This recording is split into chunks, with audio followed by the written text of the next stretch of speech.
وسلم على رسوله الكريم اما بعد فاعوذ بالله من الشيطان الرجيم بسم الله الرحمن الرحيم قال الله سبحانه وتعالى في كلامه المجيد والفرقان الحميد والذين آمنوا أشد حبا لله صدق الله مولانا العظيم وصدق رسوله النبي الكريم درود پاک پڑھیے الصلاة والسلام علیک یا سیدی یا رسول اللہ وعلى آلك وأصحابك يا سيدي يا حبيب الله صلاة والسلام عليك يا رحمة للعالمين وعلى آلك وأصحابك يا شفيع المذنبين.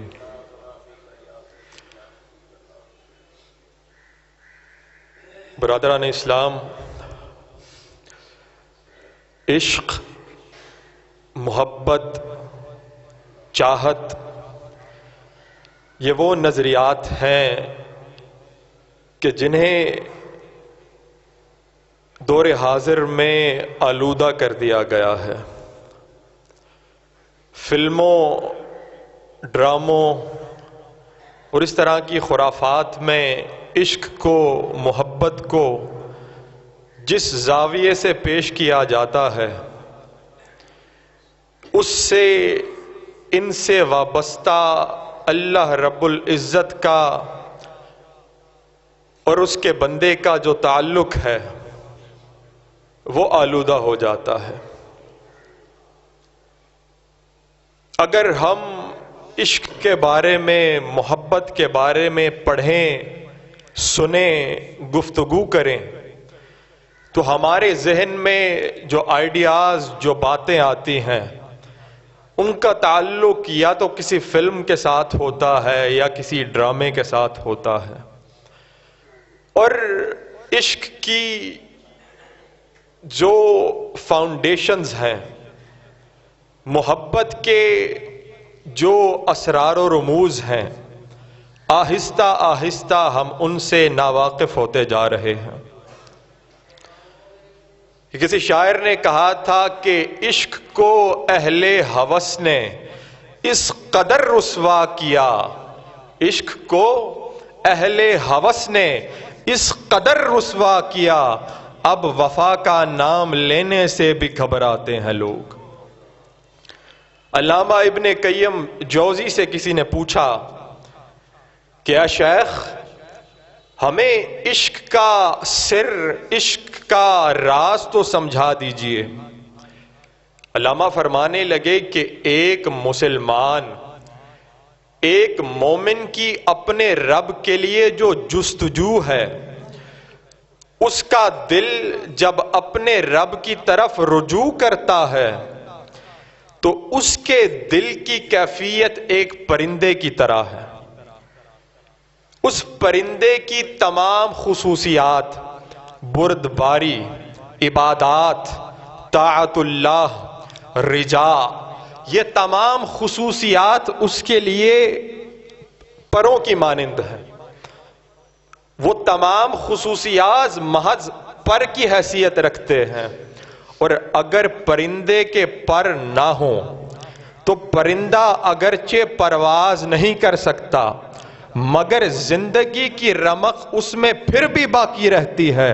علامہ فرماتے ہیں مگر عشق اور محبت بندہ مومن کے لیے سر کی کیفیت رکھتا ہے کہ اگر پرندے کا سر تن سے جدا کر دیا جائے تو وہ پرواز تو کیا، زندگی کی رمق بھی اس سے رخصت ہو جاتی ہے.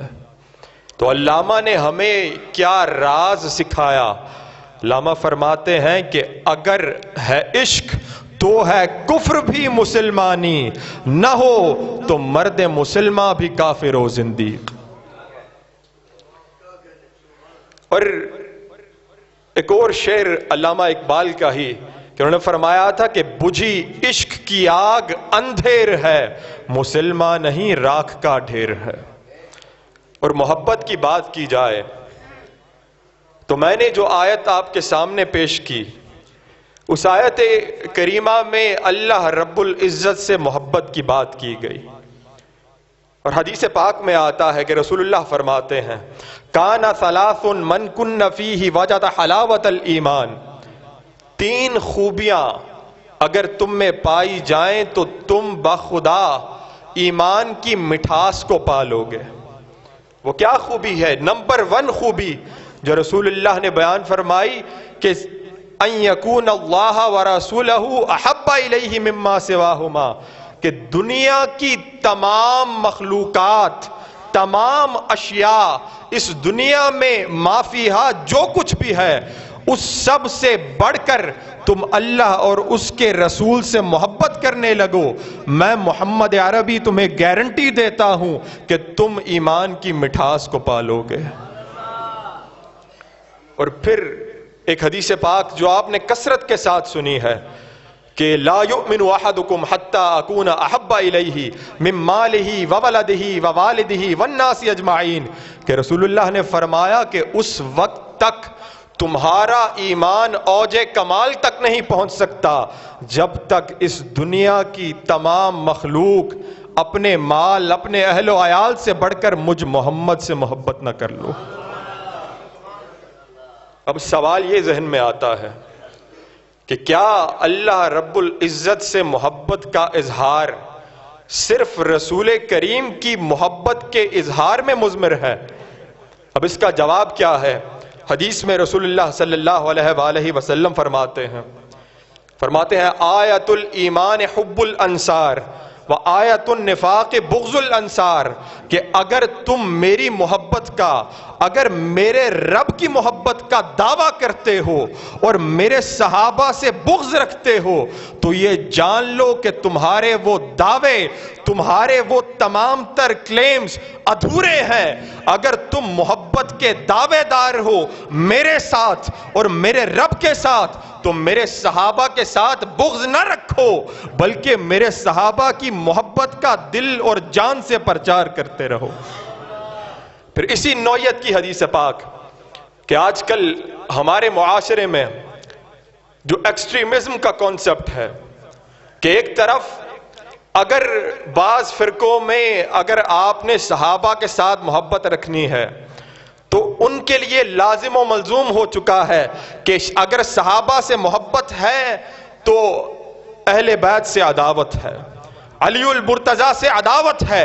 حدیث پاک میں آتا ہے کہ لا يحب علیا منافق ولا یبغضہ مؤمن، کہ اگر کوئی بندہ جس کا عقیدہ آلودہ ہو چکا ہے یہاں تک کہ وہ علی المرتضیٰ کے ساتھ بغض رکھتا ہے اور صحابہ کی محبت کے ساتھ اس عداوت کو لازم و ملزوم کیے ہوئے ہے، اس بندے کو یہ پیغام سنا دیا جائے کہ لا يحب علیا منافق ولا یبغضہ مؤمن، کہ اگر تم صحابہ کے ساتھ محبت کا دعویٰ کرتے ہو تو یہ جان لو کہ علی صحابی بھی ہے اور علی تمہارا مولا بھی ہے۔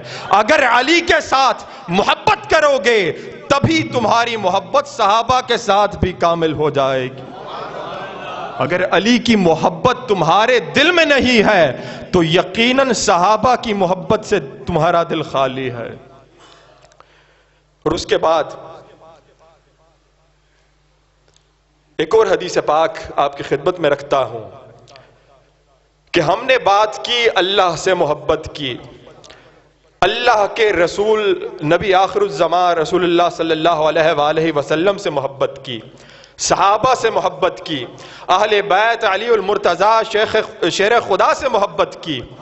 اب سوال یہ اٹھا کہ اگر ہم نے ان تمام محبتوں کا سامان کر لیا تو کیا ہمارا ایمان کامل ہو گیا؟ کیا ہم ایمان کے اوج ثریا تک پہنچ گئے؟ یہ سوال اٹھتا ہے۔ حدیث پاک میں رسول اللہ فرماتے ہیں کہ المسلم اخو المسلم لا یظلمہ ولا یسلمہ، پھر آگے فرمان آتا ہے ومن فرج عن مسلم کربتا فرج اللہ عنہ کربتا من کربات یوم القیامہ۔ اے مومنو، تم مجھ سے اس بات پر سوال کرتے ہو کہ ہم نے اللہ سے محبت کا اقرار کیا، ہم نے رسول اللہ سے محبت کا کلیم کیا، ہم صحابہ سے محبت کا دم بھرتے ہیں، ہم علی المرتضیٰ کو اپنا مولا مانتے ہیں، ہم اہل بیت سے عشق کرتے ہیں، یا رسول اللہ کیا اب ہمارا ایمان کامل ہو گیا ہے؟ رسول اللہ فرماتے ہیں کہ اے مسلمانوں، نہیں، تمہارا ایمان اس وقت تک کامل نہیں ہو سکتا جب تک تمہارا وہ مسلمان بھائی جو تمہاری دائیں جانب بیٹھا ہے، تمہارا وہ بھائی جو تمہارے سامنے بیٹھا ہے، تمہاری بائیں جانب بیٹھا ہے، تمہارا ایمان اس وقت کامل ہوگا جب تم اپنے ان مسلمان بھائیوں سے بھی محبت کرنا نہیں شروع کر دو۔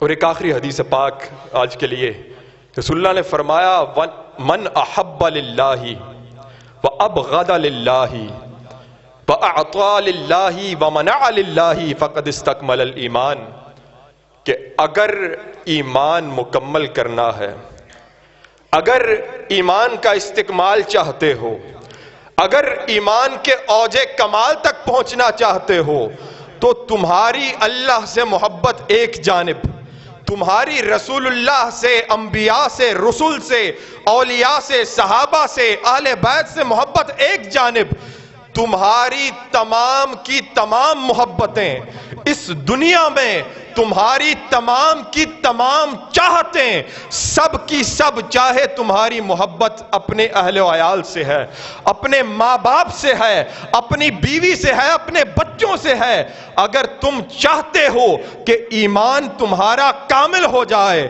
ایمان کے استکمال کو پہنچ جاؤ، تو اے مومنو، ہر محبت کرو تو اللہ کے لیے کرو۔ اگر اپنے ماں باپ کو بھی چاہو تو اپنے اللہ کے لیے چاہو، اپنی اولاد کو چاہو تو اللہ کے لیے چاہو۔ اگر اپنے مال کی محبت جو تمہارے دل میں آ گئی ہے، وہ بھی فقط اس وجہ سے ہے کہ یہ مال مجھے اللہ نے دیا ہے، اپنی راہ پر لگانے کے لیے دیا ہے، میرے اہل و عیال پر خرچ کرنے کے لیے دیا ہے، تو اللہ کے بندو یہ جان لو کہ تمہاری وہ مال کی محبت بھی حلال ہو جائے گی، کیونکہ من احب للہ فقد استکمل الایمان۔ اور آخر میں ایک واقعہ جو بھی میں نے آپ کے سامنے ایک پوائنٹ ریز کیا اس سے متعلق، کہ ابو بن ادھم ایک اللہ کے ولی گزرے ہیں، واقعات میں آتا ہے، حکایات میں آتا ہے کہ ایک دفعہ قرآن پاک کے مطالعہ میں مصروف تھے، ہوا یہ کہ نیند غالب آ گئی اور خواب دیکھتے ہیں۔ کیا دیکھتے ہیں کہ ایک نورانی بزرگ بیٹھے کسی کتابچے میں کچھ ہدایات قلم بند کر رہے ہیں۔ اللہ کا ولی اس بزرگ کے پاس گیا، جا کر پوچھنے لگا کہ اے بندے، اے نیک بزرگ، آپ کون ہیں؟ وہ بزرگ فرمانے لگے میں اللہ کا فرشتہ ہوں۔ عرض کرنے لگے آپ یہ کیا لکھ رہے ہیں؟ بزرگ کہتے ہیں کہ میں ان بندوں کے نام لکھ رہا ہوں جن سے اللہ محبت کرتا ہے۔ اب ہر عاشق کی یہ خواہش ہوتی ہے کہ جس سے وہ ٹوٹ کر پیار کرتا ہے وہ بھی اسے چاہنے لگے، معشوق بھی عاشق سے محبت کرنے لگے، یہ ہر عاشق کی خواہش ہے۔ تو اب ان کے دل میں بھی ان جذبات نے بیداری حاصل کی، کہنے لگے کہ کیا میرا نام بھی تو ان بندوں میں لکھ سکتا ہے؟ تو اس نے کہا کہ یہ میرے پاس یہ اتھارٹی نہیں ہے، یہ مجھے حکم ہوتا ہے تو میں اس لسٹ میں نام لکھتا ہوں، ہاں میرے پاس اور بھی کچھ لسٹیں ہیں جن میں میں اللہ کے بندوں کے نام لکھ لیتا ہوں۔ تو اللہ کے ولی کہنے لگے کہ اے اللہ کے فرشتے، میرا نام تو ان بندوں میں لکھ لے جو اللہ کی مخلوق سے محبت کرتے ہیں۔ اب اس فرشتے نے وہاں اس لسٹ میں ان کا نام لکھ دیا اور وہ خواب سے بیدار ہو گئے۔ کچھ دن بعد پھر وہی خواب ان کے ذہن میں آیا، نیند میں وہی خواب آیا، اور جا کے اس فرشتے سے پوچھنے لگے کہ اے اللہ کے فرشتے، یہ تو جس لسٹ کو پکڑے بیٹھا ہے یہ کن لوگوں کی لسٹ ہے؟ تو اس نے پھر کہا میرے پاس یہ جو لسٹ ہے یہ ان لوگوں کی لسٹ ہے جن سے اللہ ٹوٹ کر محبت کرتا ہے، جن کی محبت اللہ کے لیے شدید ہے اور اللہ کی محبت ان کے لیے شدید ہے۔ اب عرض کرنے لگے کہ اے فرشتے یہ تو بتا کہ یہ اس لسٹ میں ابو بن ادھم کا نام بھی ہے۔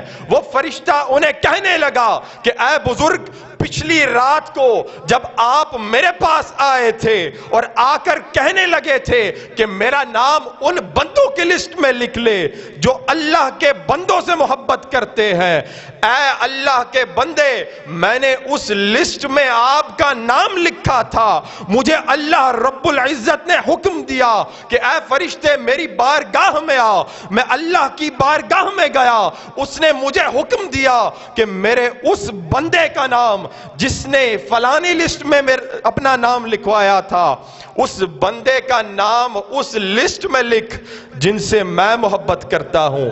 میں نے اللہ رب العزت سے پوچھا اے میرے رب، اس کا نام کون سے نمبر پہ لکھوں؟ 7ویں نمبر پہ لکھوں، 11ویں نمبر پہ لکھوں، 15ویں نمبر پہ لکھوں؟ اللہ رب العزت نے حکم دیا 10ویں 12ویں 11ویں پہ نہیں، اس کا نام on the top of the list, سب سے اوپر اس بندے کا نام لکھ۔ پتہ یہ چلا کہ خدا کے بندے تو ہیں ہزاروں، بنوں میں پھرتے ہیں مارے مارے، میں اس کا بندہ بنوں گا جس کو خدا کے بندوں سے پیار ہوگا۔ وآخر دعوانا الحمدللہ۔